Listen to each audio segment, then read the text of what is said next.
देवी भागवत महापुराण की ज्या ग्रंथामध्ये व्यास महाराजांनी भगवतीचंच नामचिंतन केलेलं आहे, तिचं वर्णन केलेलं आहे।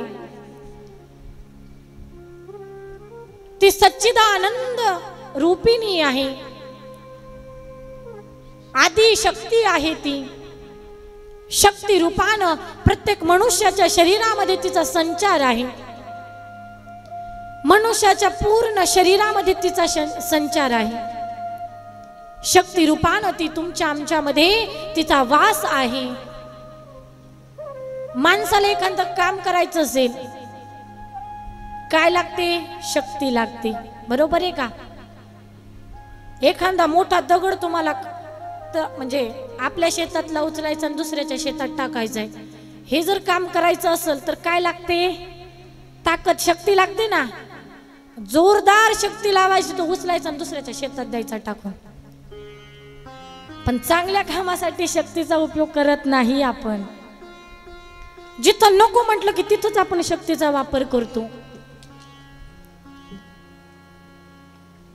पण पहा, चांगल्या कामासाठी जर शक्ती आपण वापर केली तर आपलं चांगलंच होत असतं, पण वाईट कामासाठी केली की तिथं वाईटच होतं आपलं। पण आज माणसं चांगल्या कामासाठी शक्तीचा उपयोग करत, मग तिचीच ओळख या ग्रंथातून आपल्याला सगळ्यांना करायची आहे। ती किती महत्वाची आहे, तिची रूप किती, तिची शक्तिपीठ किती, ती किती महत्वाची आहे, हे सगळं आपल्याला 7 दिवस चिंतन करायचं आहे। पण पहा, देवी भागवत असेल, शिव महापुराण असेल, रामकथा असेल, संत कथा असेल, श्रीमद भागवत महापुराण असेल, कोणतंही शास्त्र ऐकायचं म्हटलं की पुण्य लागतं। पुण्याशिवाय माणसाच्या जीवनामध्ये पारमार्थिक गोष्टी घडू शकत नाही। तसं तर तोंडाला राम येण्यासाठी सुद्धा पुण्य लागतं। म्हणून तर संत म्हणतात, तुम्ही नामस्मरण करा। नाही नामस्मरण केलं, यदा कदाचित अल्प काळामध्ये आपण वर गेलो, जगाचा निरोप घेतला। खरं सांगू का, काही काही माणसं एवढी फुटक्या नशिबाची असतात, जिवंतपणी देवाचं नाव घेत नाहीत, पण मेल्यानंतर सुद्धा काशीला जात नाहीत। एवढी काही काही माणसं फुटक्या नशिबाची असतात। एक उदाहरण सांगते म्हणजे तुमच्या लक्षात येईल। एक व्यक्ती होता, श्रीमंत होता, सगळं काही होतं त्याच्याकडे, पण संसारामध्ये खूप कंजूसी करायचा। कधी चप्पल विकत घेतली नाही, कधी काही विकत घेतलं नाही। कथा कीर्तनाला गेलं की दुसऱ्याची चप्पल। पहा, कथा कीर्तनाला गेल्याच्या नंतर कधी कुणाची चप्पल चोरायची? शिव महापुराण सांगते त्यांना घरामध्ये दरिद्रता येत असते, पण लोक एवढी हुशार निघली हो, कथा कीर्तनाला आले की चप्पल मांडी घाली घेऊन बसतात। कीर्तनकार म्हटले पुढे सरका, चप्पल घेऊन पुढे सरकणार, मागे सरका, चप्पल घेऊन मागे सरकणार, पण चप्पल काय सुटत? इथं नाही ना कुणी तसं। पण चप्पलकडे मन जाऊ देऊ, उलट गेली तर चांगलंय। ज्याची चोरीला गेली त्यांना समजायचं घराची दरिद्रता निघून गेली, पण ज्यानं चोरी केली त्यानं पण लक्षात घ्यायचं, अरे कुणाची तरी दरिद्रता आपण आपल्या घरी घेऊन आलो। नाही तर काही काही माणसं चप्पल चोरीला गेली का उगाच मोठमोठ्यानं रडत बसतात। मग आपण विचारायचं काय झालं, काय सांगू, 4-5 जोड नवीन घेतले पण एक सुद्धा राहीना नीटनाटका। म्हणजे कधीच कुणाची चप्पल चोरायची? असा तो कंजूस माणूस होता। कथा कीर्तनाला गेलो की दुसऱ्याची चप्पल, असं करता करता घर भरलं चप्पल ना अर्ध। कधी बायकोनं पण संसारामध्ये तेल असेल, मीठ असेल, साखर असेल, सारखी उसनवारी चालू। उसनवारी कळते ना, दुसऱ्याचं थोडं थोडं घेऊन यायचं, मग आपल्याकडे आलं का त्यांना त्यांचं देऊन टाकायचं, त्याला म्हणतात उसनं। रोज गल्लीतलं एक एक घर, एका घरून साखर, दुसऱ्या घरून तेल, तिसऱ्या घरून मीठ, असं करता करता त्यांचा संसार। पण पैसे खूप, श्रीमंत खूप होते। 3 मुलं होती। त्या व्यक्तीनं जोपर्यंत तारुण्य होतं तोपर्यंत चोऱ्या करणं असंच कामधंदे करू लागला, वयस्कर झाला, कधी देवाचं नाव घेतलं नाही आणि बाजेवरती पडला. लेकरं यायची, तोंडामध्ये चमच्यानं दूध घालायची. पण पहा, त्या व्यक्तीची 3 लेकरं होती, ती परमार्थिक होती. मुलं म्हटली, बाबा कधी देवाचं नाव घेतलं नाही. अहो कधीतरी राम म्हणा, कृष्ण म्हणा, पण म्हातारं काही बोलतच नव्हतं. पोर घरी आले की मात्र लगेच तोंडवर घेऊन झोपी जाणार, लगेच सोंग त्याचं चालू. पण असं करता करता देवाचं नाव न घेता मात्र गेलं वर. 3 मुलांनी ठरवलं, आपल्या बाबांनी कधी देवाचं नाव घेतलं नाही. पण मोठा मुलगा म्हटला, कधी देवाचं नाव घेतलं नाही, पण एक काम करू, बाबांची हाडं काशीला विसर्जित करून येऊ, म्हणजे त्यांना मुक्ती मोक्ष प्राप्त होईल. मोठ्या मुलानं त्याच्या पत्नीला बोलावलं, सांगितलं चल आपल्याला काशीला जायचंय. तिनं पण सगळी तयारी केली. आता 2 दिवस मध्ये प्रवास होता. लाडू, करंजा, अनारसे सगळं काही तिनं पिशवीमध्ये भरून घेतलं. एका पिशवीमध्ये म्हाताऱ्याची हाडं ठेवली, निघाले, बसले रेल्वेत. झुक झुक झुक झुक झुक झुक गाडी गेली काशीला. काशीला उतरले, पण उतरले, हा म्हटलं अगं बाबांच्या हाडाची पिशवी घेऊन ये. आता तिनं हाडाची पिशवी द्यावा की नाही, गंमत अशी, साऱ्या पिशव्या सारख्या. 2 दिवस प्रवासातले लाडू असे हाडासारखे कडक झालेले होते. तिनं हाडाच्या पिशवी ऐवजी लाडूचीच पिशवी मालकाच्या हातात दिली. आता यानं पण तपासून पाहायचं की नाही, पण यानं पण ती पिशवी घेतली, गेला गंगेमध्ये. गंगेमध्ये गेला, हातामध्ये पिशवी घेतली, पाणी घेतलं आणि सांगितलं, बाबा तुम्ही तुमच्या जीवनामध्ये कधी परमार्थ केला नाही, पण तुम्ही या ठिकाणी मुक्ती मोक्षाला प्राप्त झाले पाहिजेत, म्हणून तुम्हाला या काशीच्या गंगेमध्ये मी विसर्जित करत आहे. तुमचा पुढचा प्रवास सुखाचा हो, असं म्हणून पिशवी पाण्यात सोडून दिली. पत्नी भेटली, म्हटले गेले का बाबा? हो बाबांना सोडून आलो. चला आता आपण आपल्या गावी जाऊ. सगळं सामान पिशवीत भरलं, निघाले रेल्वे. झुक झुक झुक झुक झुक झुक झुक गाडी आली गावाकडे. त्याचा छोटा भाऊ दारातच बसलेला होता. यानं लांबूनच आवाज दिला, दादा गेले का बाबा काशीला? हो म्हणे, माझ्या हातानं सोडून आलो. नाही म्हणे, आपलं म्हातारं काशीला जाऊ शकत नाही. का? कधी देवाचं नाव घेतलं नाही ते कसं काशीला जाईल? विश्वास नसेल, पिशव्या बघ, साऱ्या पिशव्या पाहिल्या. गंमत अशी, हाडाची पिशवी आली ना घरी. साऱ्यांनी हात लावला. म्हटलं होतं दादा बाबा काशीला जाऊ शकणार. मधला मुलगा पुढे आला. तो म्हटला, दादा बाबांचं प्रेम तुझ्यावरती नव्हतं, बाबांची सगळ्यात जास्त माया माझ्यावर होती. बहुतेक बाबांना माझ्या हातून जायचं असेल. तो म्हटला, मी जातो काशीला. त्यानं त्याच्या पत्नीला आवाज दिला. तो म्हटला, चल तयारी कर, काशीला जायचंय. तिनं सगळी तयारी केली, पण यानं हाडाची पिशवी नाही घेतली. सगळी हाडं घेतली, मिक्सरच्या भांड्यामध्ये टाकली. बारीक त्याचा भस्म गेला, भरला छोट्याशा डब्बीमध्ये. म्हातारं बसलं, मुलाच्या खिशामध्ये जाऊन बसलं. बसले रेल्वेमध्ये. रेल्वे निघाली काशीला. झुक झुक झुक झुक झुक झुक झुक गाडी आली काशीला. काशीला उतरले. आता गंमत अशी, यांना स्नान करायला जायचं होतं. 2 जण गंगा नदीमध्ये स्नान करायला गेले. वर असा चढ होता आणि खाली उतार होता. वर पुरुषांचं स्नान होतं चढाला आणि खाली महिला मंडळांचं स्नान होतं. यानं ती डबी घेतली, गेला पुरुषांमध्ये स्नान करायला. स्नान ते झालं, डबी घेतली, ही पण गेली महिलांमध्ये स्नान करायला. त्यानं हातामध्ये डबी घेतली, पाणी घेतलं. तो म्हटला, बाबा तुमची सगळ्यात जास्त माया माझ्यावर होती, पण कधी देवाचं नाव घेतलं नाही. तुमचा पुढचा प्रवास सुखाचा हो, असं म्हणून ती डबी पाण्यात सोडून ती चढावरून वाहत वाहत वाहत. आता चढाला जर आपण एखादी काही वस्तू सोडली, ती कुठेही ती वाहत वाहत उताराला, बरोबर ना? तर खाली महिला मंडळांचं स्थान होतं. गंमत अशी झाली, ती डबी वाहत वाहत खाली उताराला येत होती. याची पत्नी खाली स्नान करत होती. ओंजळभर पाणी घ्यायला आणि डबी हातात यायला एकच झालं. एवढा आनंद झाला त्या बाईला. ती म्हणते, बाई मला गंगा माईनं प्रसाद दिला. पुरुष मंडळ कधीतरी यांना एखाद्या तीर्थावरती घेऊन जा, आणि तिथं जर एखादी वस्तू सापडली, घरी येईपर्यंत तुम्हाला सांगत का? सांगितलं तर तुम्ही तिला म्हणता तिथंच ठेव तिला. ती पण बाई तशीच. एवढा आनंद झाला, पाण्यातली डबी घेतली. ती म्हटली बाई मला गंगाबाईंना प्रसाद दिला. तिनं ती डबी घेतली, मेकअपच्या पर्समध्ये ठेवली. म्हातारं बसलं मेकअपच्या पर्समध्ये जाऊन. तिनं विचारलं गेले का बाबा काशीला? हो म्हणे, पाण्यात सोडून आलो. बसले गाडीत, आली रेल्वे, झुक झुक झुक झुक झुक झुक आले घराला. छोटा भाऊ दारात होता. दादा गेले का बाबा काशीला? हो म्हणे, काशीला गेले. नाही म्हणे, म्हातारा काशीला जाऊ शकत नाही. तो म्हटला विश्वास नसेल, पिशव्या बघ. साऱ्या पिशव्या तपासून पाहिल्या. गंमत अशी महिला मंडळ, म्हातारं सापडलंच नाही. कसं सापडन? ते होतं सुनबाईच्या मेकअपच्या पर्समध्ये जाऊन बसलेलं. कसं सापडन? एवढा आनंद झाला. बाबा काशीला गेले. मग घरामध्ये सत्यनारायणाची पूजा ठरली. साऱ्या गावाला जेवायचं निमंत्रण.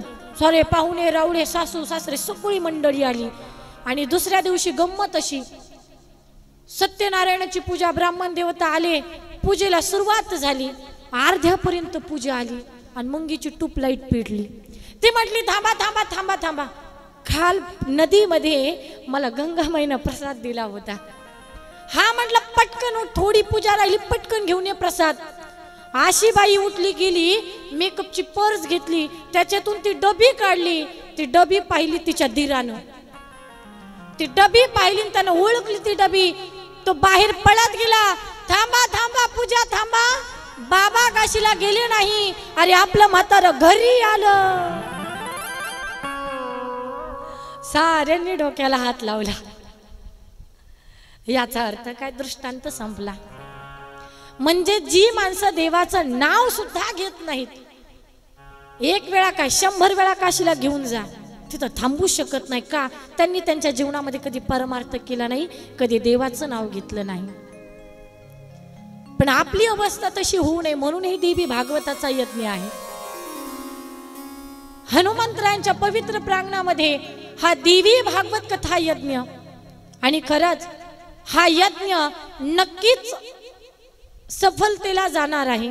नक्कीच या यज्ञाला यश येणार आहे. का? कारण यशाचे देवता, बुद्धीचे देवता हनुमंतराया जिथे आहेत तिथं अपयश येईलच कसं? पण असे बुद्धीचे, यशाचे देवता हनुमंतराया, की ज्यांच्या पवित्र प्रांगणामध्ये आपण देवी भागवताचं चिंतन करत आहोत. जगदंबा माता की जय.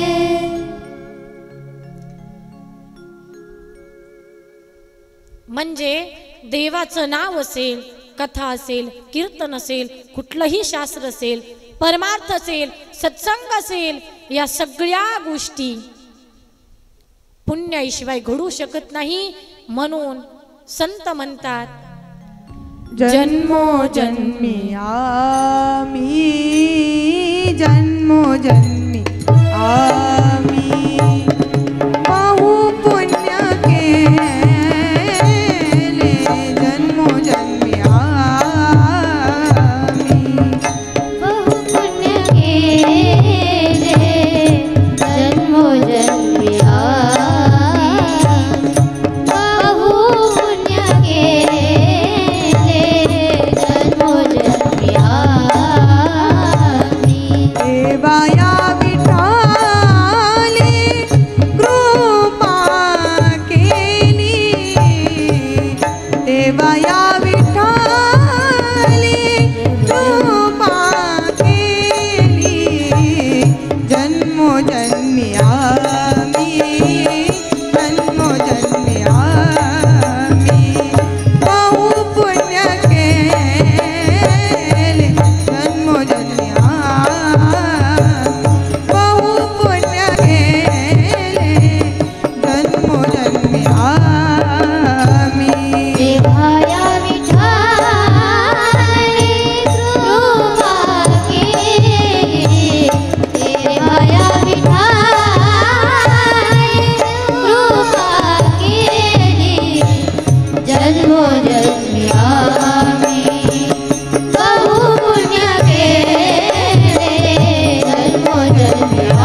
कोणतंही शास्त्र असेल ते श्रवण करण्यासाठी पुण्य लागतं. जन्मोजन्मी आम्ही बहु पुण्य केले आणि तेव्हा या विठ्ठली कृपा केली. पुण्याईशिवाय माणसाच्या जीवनामध्ये परमार्थ घडू शकत नाही. तर सुंदर असं देवी भागवताचं चिंतन आपण करत आहोत. मा जगदंबेचे आम्ही भक्त आहोत, पण कुठली इडापिडा जावी, काहीतरी दुःख निघून जावं म्हणून या कार्यक्रमाचं आयोजन नाहीये. ज्या माणसांना परमार्थ म्हणजे काय, कीर्तन म्हणजे काय, कथा म्हणजे काय, या सगळ्या गोष्टी माणसाला कळण्यासाठी या कार्यक्रमाचं आयोजन आहे. किंवा या गावातील निमदंड गावातील सगळ्या लोकांना भरपूर पैसे झाले मग कथा केली असं अजिबात नाही. प्रत्येकाच्या अंतकरणातला भाव जागा झाला पाहिजे, सद्भाव जागा झाला पाहिजे. भगवंताविषयी भाव, प्रेम, ममता या सगळ्या गोष्टी त्या जाग्या झाल्या पाहिजेत म्हणून या कार्यक्रमाचं नियोजन आहे. तर असं हे देवी भागवत महापुराण की ज्या देवी भागवताची रचना स्वयं व्यास महाराजांनी केलेली आहे. तसं तर व्यास महाराजांनी 18 पुराणांची रचना केली.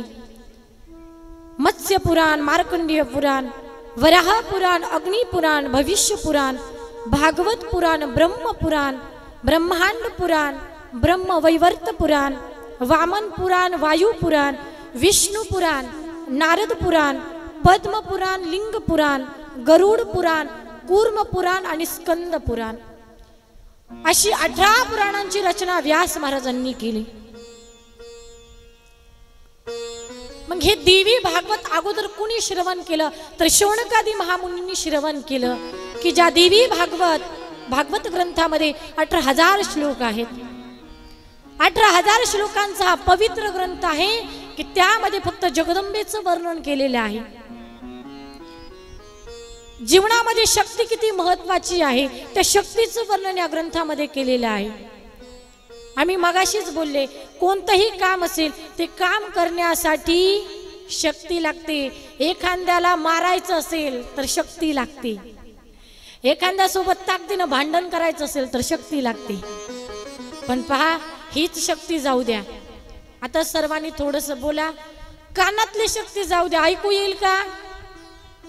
माना हलवा जरा, 10 मिनिटं घेते बघते तुमचे. माना हलवा. कानातली शक्ती जाऊ द्या, ऐकू येईल का? हातातली शक्ती जाऊ द्या, हात हलवता येईल का? पायातली शक्ती जाऊ द्या, पायाला चालता येईल का? डोळ्यातली शक्ती जाऊ द्या, पाहता येईल का? नाकातली शक्ती जाऊ द्या, श्वास घेता येईल का? नाही. म्हणजे पूर्ण मनुष्याच्या देहामध्ये, शरीराच्या प्रत्येक अवयवामध्ये शक्तीचा संचार आहे.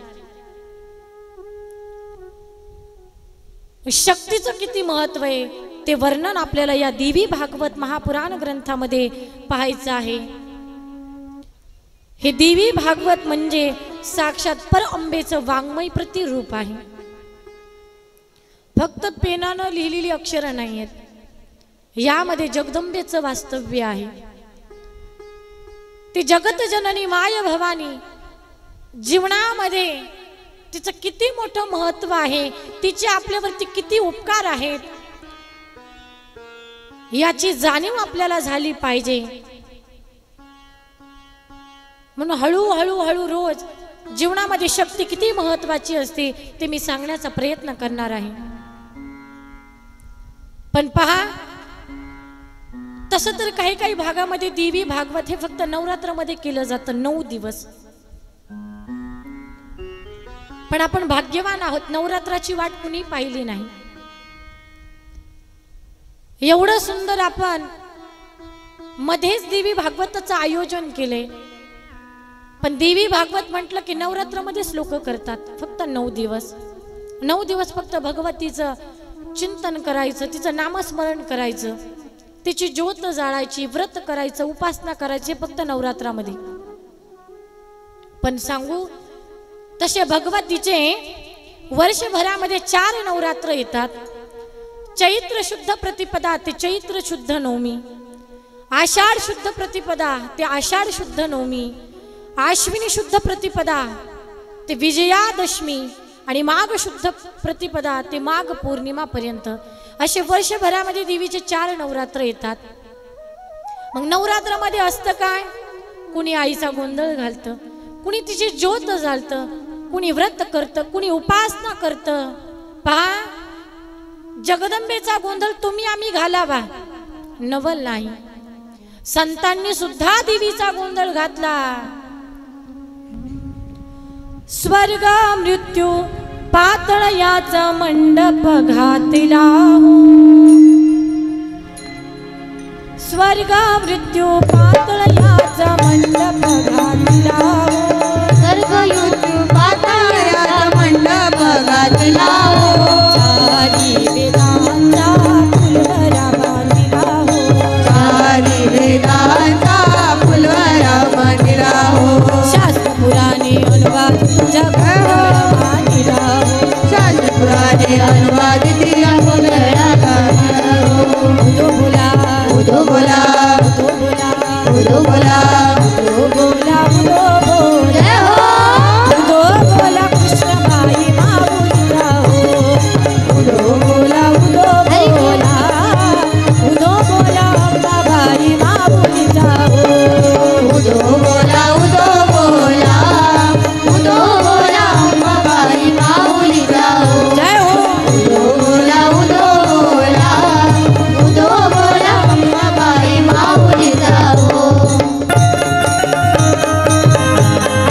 जय हो. जय हो जय जय हो. जय हो. जय हो. हरि हो. जय हो जय हो.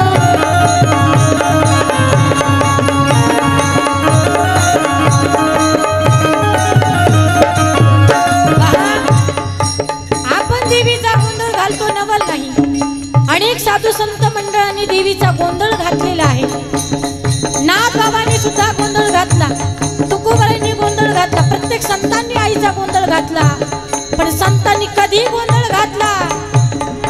आषाढी कार्तिकी तुझ्या गोंधळाची दाटी हो, आषाढी कार्तिकी तुझ्या गोंधळाची दाटी हो हो. आषाढी कार्तिकी तुझ्या गोंधळाची दाटी हो. आषाढी कार्तिकी तुझ्या गोंधळाची दाटी हो. कुंडली कदिवटा शोभे वाळवंटी हो, कुंडली कदिवटा शोभे वाळवंटी हो. कुंडली कदिवटा शोभे वाळवंटी हो. कुंडली कदिवटा शोभे वाळवंटी हो. एक जनार्दनी आंबा उभी कर ठेवून जय हो जय हो. एका जनार्दनी आंबा उभी कर ठेवून याकली हो. उदो बोला उदो बोला उदो बोला उदो बोला उदो बोला उदो बोला उदो बोला अंबाबाई जय हो. उदो बोला उदो बोला उदो बोला कृष्णबाई माऊलीचा हो. उदो बोला उदो बोला जय हो. उदो बोला अंबाबाई माऊलीचा हो. उदो बोला उदो बोला उदो बोला कृष्णबाई माऊलीचा हो. जय हो. जय हो. जगदंबा माता की जय. हरि बोल. जय हो हरि बोल.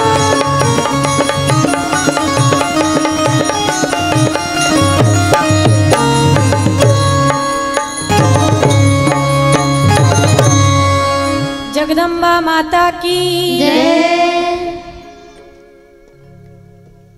संतांनी सुद्धा गोंधळ घातला. आषाढी कार्तिकी तुझ्या गोंधळासी दाटी हो, पुंडली कदिवटा शोभे वाळवंटी हो. एका जनार्दनी आंबा उभी कर ठेवून कटी हो. उदो बोला उदो बोला उदो बोला उदो बोला उदो बोला अंबाबाई माऊलीचा हो. उदो बोला उदो बोला उदो बोला कृष्णबाई माऊलीचा हो. संतांनी सुद्धा गोंधळ घातला आई जगदंबेचा. तर तोच गोंधळ आपण 7 दिवस या ठिकाणी घालणार आहोत. आई जगदंबेचा गोंधळ, तिची पहिली ज्योत कुणी जाळली किंवा विश्वातला पहिली गोंधळी कोण, पहिला गोंधळी कोण, तिची रूप किती आहेत. बरं असं ऐकलं 108 शक्तिपीठ आहेत, ती कोणती आणि कुठं कुठं आहेत, हे सगळे प्रश्नांची उत्तरं हळूहळू हळूहळू रोज कथासत्रामध्ये आपण पाहणार आहोत. पण आज नाही, वेळ कमी आहे आपल्याकडं. तर भगवतीच्या नामाची, तिच्या रूपाची, तिच्या प्रत्येक कथेचं चिंतन आपण या ठिकाणी करणार आहोत. कधी ती उमा झाली, कधी माहेश्वरी झाली, कधी चंडिका झाली, कधी चामुंडा झाली. एवढी रूप का झाली, ती आदिशक्ती का आहे, तिला जगत जननी का म्हटलं जातं, या सगळ्या प्रश्नांची उत्तरं या देवी भागवत पुराणामध्ये आपण पाहणार आहोत. पण या देवी भागवताची रचना ही देवीच्या मुखातून झालेली आहे. देवीच्या मुखातून अर्धा श्लोक बाहेर पडला, त्यातून 18,000 श्लोकांची रचना व्यास महाराजांनी केलेली आहे. की सर्वम खल्वी मेवाहम नान्यदस्ति सनातम, या अर्ध्या श्लोकातून 18 पुराणांची 18,000 श्लोकांची रचना म्हणजे या देवी भागवताची रचना या अर्ध्या श्लोकातून झालेली आहे. म्हणून अशा पवित्र ग्रंथाचं चिंतन करण्यापूर्वी 88,000 ऋषी, त्यांना हे शास्त्र ऐकण्याची इच्छा निर्माण झाली. आता हे 88,000 ऋषी की ज्यांना शौनकादी महामुनी म्हणतात, त्यांचं एकच काम कथा श्रवण करणे, एवढंच काम. त्यांनी अनेक प्रकारचे शास्त्र श्रवण केलेले आहेत. पण आता वेगळं काहीतरी ऐकण्याची इच्छा मनामध्ये निर्माण झाली, म्हणून ते ब्रह्मदेवाकडे गेले. ब्रह्मदेवाला सांगितलं, ब्रह्माजी आम्ही अनेक पुराण ऐकले, पण नवीन आता काहीतरी एखादं शास्त्र आम्हाला सांगा, जेणे कारणाने ते ऐकून आमचंही कल्याण होईल आणि जगाचंही कल्याण होईल. ब्रह्मदेवानं सांगितलं, एक मनोमय चक्र देतो, त्या चक्राच्या पाठीमागे जा. ब्रह्मदेवानं मनोमय चक्र दिलं. 88,000 ऋषी त्या चक्राच्या पाठीमागे गेले. ते चक्र येऊन थांबलं नैमिषारण्यामध्ये. चक्र येऊन थांबलं. ब्रह्मदेवानं सांगितलं होतं, चक्र जिथं कुठं थांबल तिथं अधिकारी महात्मे येतील आणि तुम्हाला कथा सांगतील. चक्र येऊन थांबला, पण कोणी दिसत नव्हतं. घनदाट जंगल, पशूंचा आवाज, प्राण्यांचा आवाज, आजूबाजूला कोणी नाही. प्रश्न पडला, रे ब्रह्मदेवानं तर सांगितलं चक्र थांबलंय खरं, पण आता कोण येईल आणि आपल्या मनातल्या प्रश्नांची उत्तर आपल्याला देईल.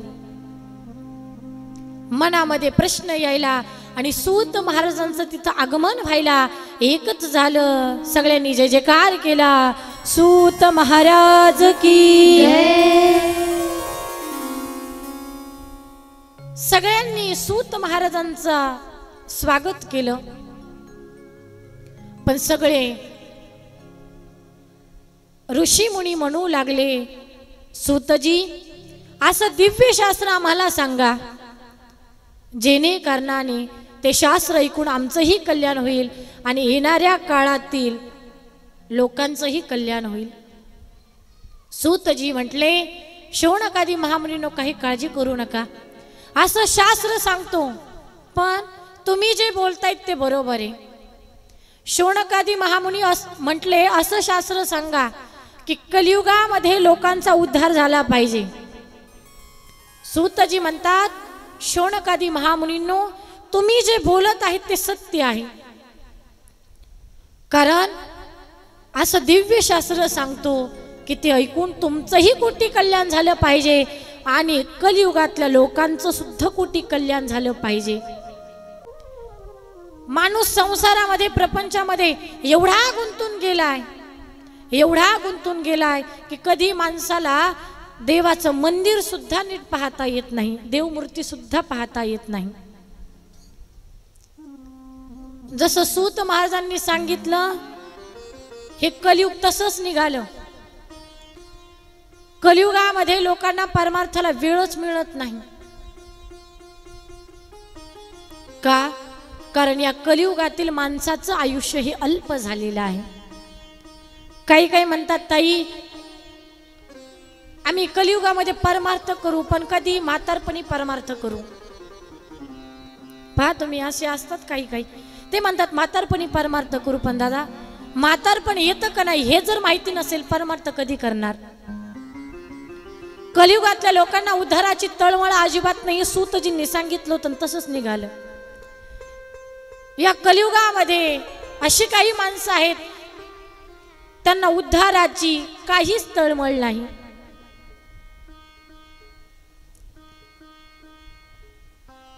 मग या कलियुगामध्ये लोकांचा उद्धार झाला पाहिजे. एकतर अगोदरच अल्प आयुष्य आहे. अल्प आयुष्य मानवी देह, शत गणिले ते अर्ध रात्र खाय, मध्ये बालत्व पीडा रोग क्षय, काय भजनासी उरले ते पाहेगा, राम राम स्मराधी. म्हणून इथं बसलेल्या प्रत्येक व्यक्तीला विनंती असेल, जोपर्यंत पायानं चालता येते, डोळ्यांना व्यवस्थित दिसतंय, हातानं चांगलं काम करता येतंय, डोळ्यांना व्यवस्थित दिसतंय, कानानं चांगलं ऐकू येतंय, तोपर्यंतच माणसानं परमार्थ केला पाहिजे. नाहीतर कधी कधी माणसाची अवस्था होते, कानों में पड़ गया ताला. समजते का? पहा, कानों में पड़ गया ताला, आंखों में पड़ गया जाला, नाकों से बहने लगा नाला, अब क्या करे गोपाला. कानानं ऐकू येत नाही, डोळ्यांना व्यवस्थित दिसत नाही, नाकामधून गंगा जमुना मध्ये भीमा. आणि अशा वेळी परमार्थ करायला गेले, होईल का परमार्थ? खरं खरं सांगा. आता काही काहींना वेळ निघून गेली की मग परमार्थाला लागतात. जसं की गाडी निघून गेली, मग हात केला, थांबा थांबा थांबा. काय थांबा ना, गेली ना, आता थांबणार आहे का? बरं, जोपर्यंत डोळ्यासमोर गाडी होती तोपर्यंत डोक्यामध्ये तिसरीच चक्कर. गाडी समोर गेली, थांबा थांबा थांबा. किती जरी पळत राहिले, थांबणार आहे का? नाही. गाडी निघून गेल्यानंतर हात करण्यात जसा अर्थ नाही, तसा वेळ निघून गेल्याच्या नंतर परमार्थ करण्यात काही अर्थ नाही. पण खरं सांगू, म्हातारपणीचा परमार्थ म्हणजे घराला आग लागल्यासारखा. आता इथं किती कुणाच्या कशी काय घराला आग लागली मी विचारणार. थांबायचंय मला 7 दिवस. सुभाषितकार म्हणतात, चिंतनीया विपदा मादावीव प्रतिक्रिया न कूप खननम युक्तम प्रदीप्ता वन्नीना गृही. घराला आग लागली, आग लागली, आग लागली, पाणी पाणी, हापसा हापसा कोरडा. शेजारी म्हणे शेजारी राहिलाच कोणी नाही. तलाव तलाव कोरडा, सरोवर म्हणे सरोवर सरोवर नाही. मग विहीर खोदा, विहीर. जेसीबी आला, ट्रॅक्टर आला, विहीर खोदली. बाबा, गच्च विहीर भरली पाण्यानं. ते विहिरीचं पाणी घ्यायचं, घरावर टाकायचं, घरच राहील का? आता झोप लागली काय तुम्हाला? घर राहील का पाणी? नाही. म्हणजे माणसाचा परमार्थ म्हणजे आग लागल्यासारखा आहे म्हातारपणीचा परमार्थ. काही काही म्हणतील, ताई म्हातारपणी घराला आग कशी लागते? कानानं ऐकू न येणं, डोळ्यानं न दिसणं, पायानं चालता न येणं. हा परमार्थ म्हणजे आग लागल्यासारखाच आहे ना. जोपर्यंत आहात तोपर्यंत तीर्थक्षेत्रावरती जाऊन या. म्हणून एकच सांगायचं आहे की वेळ निघून गेल्याच्या नंतर परमार्थ करण्यात काही अर्थ नाहीये.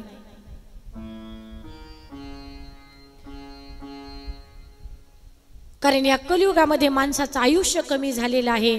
आयुष्य जात आहे पहा, काळ जपत असे महा, स्वहिताचा घोर वहा, ध्यानी रहा श्रीहरीच्या. क्षणभर माणसाचा भरोसा राहिलेला नाहीये. परमार्थ कधी करता येईल हे सुद्धा सांगता येणार नाही. का?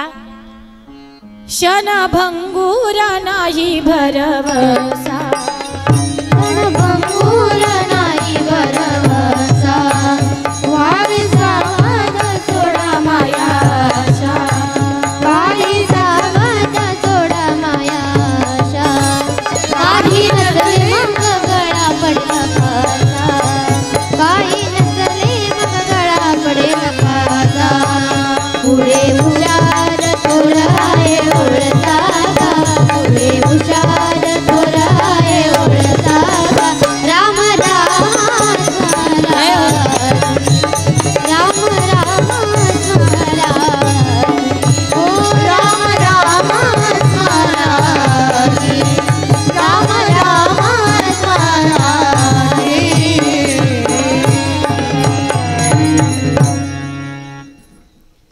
क्षणभंगूर नाही भरवसा, वारी सावध सोडा मायाशा, काही नचले मग गळा पडेल फासा, पुढे हुशार थोर आहे ओळसागा, राम राम स्मराधी, राम राम स्मराधी. माणसाचा क्षणाचा सुद्धा भरोसा नाही, म्हणून तुम्ही वेळेतच परमार्थ करा. वेळेत परमार्थ केला तर तुमचं कौतुक आहे आणि तुमचं समाधान सुद्धा आहे. ही गोष्ट सूत महाराजांच्या लक्षात आली आणि सांगितलं, शौनकादी महामुनींनो, जो प्रश्न तुम्ही मला विचारलेला आहे त्या प्रश्नाचं मी उत्तर देतो. असं दिव्यशास्त्र सांगतो, ते ऐकून तुमचंही कोटी कल्याण आणि येणाऱ्या काळातील लोकांचंही कोटी कल्याण. म्हणून सूत महाराजांनी शौनकादी महामुनींना श्रीमद देवी भागवत महापुराण त्या ठिकाणी शास्त्र सांगितलं.